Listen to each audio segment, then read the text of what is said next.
আজকে আমি বানাবো ফুলকপির ভর্তা। তো দেখো, আমি ফুলকপি ভর্তা করার জন্য ফুলকপিটাকে লবণ আর হলুদ দিয়ে অল্প করে ভাপিয়ে নিয়েছি। তো কড়াতে হচ্ছে আমি তেল দিয়ে দিয়েছি। এবার তেলটা গরম হয়ে গেছে, এবার আমি এগুলো দিয়ে দেবো। এটা একটু হালকা হালকা লাল লাল ভাজা ভাজা হবে।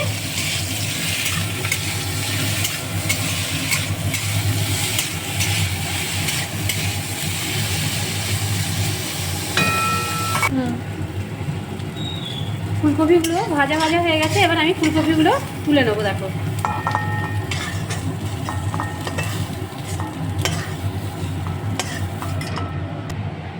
কড়াতে আমি তেল দিয়ে দিলাম।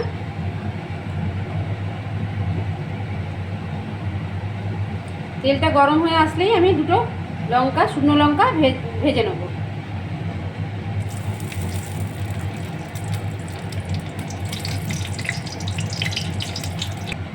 এবার ওই তেলের মধ্যে আমি রসুন দিয়ে দেবো।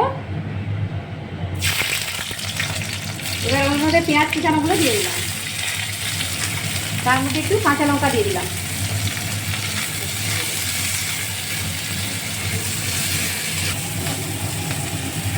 একটু লবণ দিয়ে দিলাম অল্প করে, আর অল্প করে হলুদ দিয়ে দিলাম। একবারে পরিমাণে কিন্তু অল্প দেবো। এবার এর মধ্যে ধনে পাতাগুলো দিয়ে দেবো।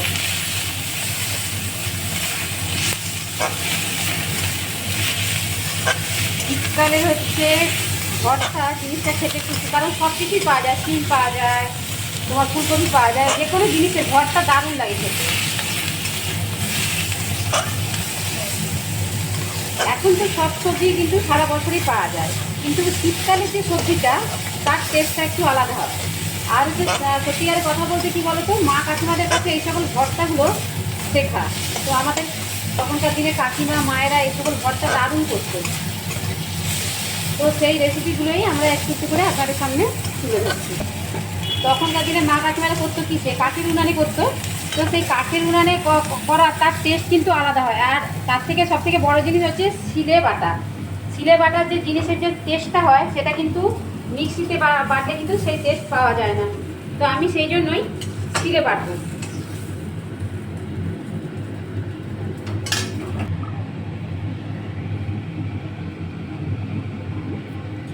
একসাথে এগুলো দেবো, দিয়ে আস্তে আস্তে করে এটা বাটবো।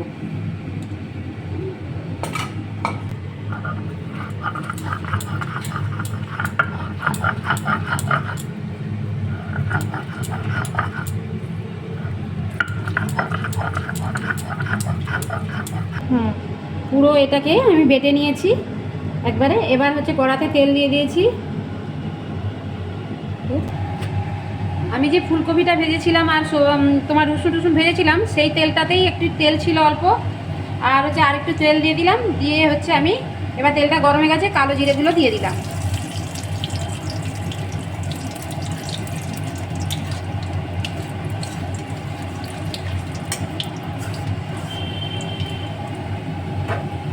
এবার আমি যে বেটে রেখেছিলাম সেটা আমি দিয়ে দিলাম।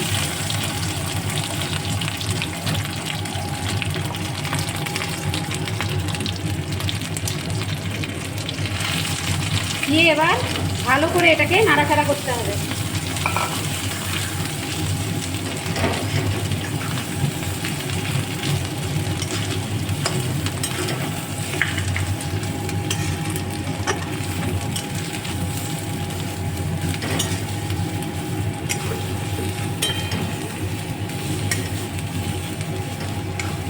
অল্প করে একটু মিষ্টি দিয়ে দেবো, আর অল্প একটু লবণ দেবো।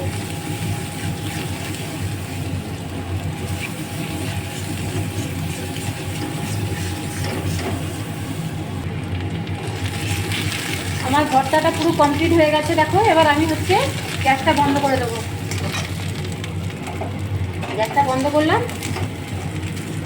এবার চলো খেয়ে দিয়ে একটু টেস্ট করে দেখাই যে সে মা কাকিমাদের হাতের যে রান্নার টেস্ট সেটা এসেছে কিনা।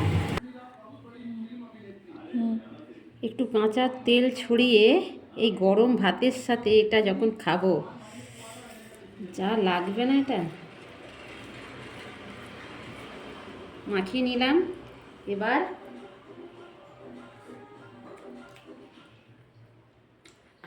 সেই মা কাকিমাদের হাতে সেই টেস্ট দারুণ লাগছে।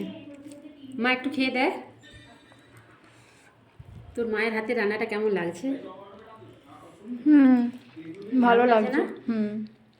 দারুণ লাগছে বন্ধুরা, আপনারা করে খেয়ে দেখুন, অবশ্যই ভালো লাগবে। আর যদি কারো ভালো লেগে থাকে লাইক করবেন, শেয়ার করবেন, কমেন্ট করবেন, ফলো করবেন। তাহলে আমি এটা খেয়ে কমপ্লিট করি। বাই।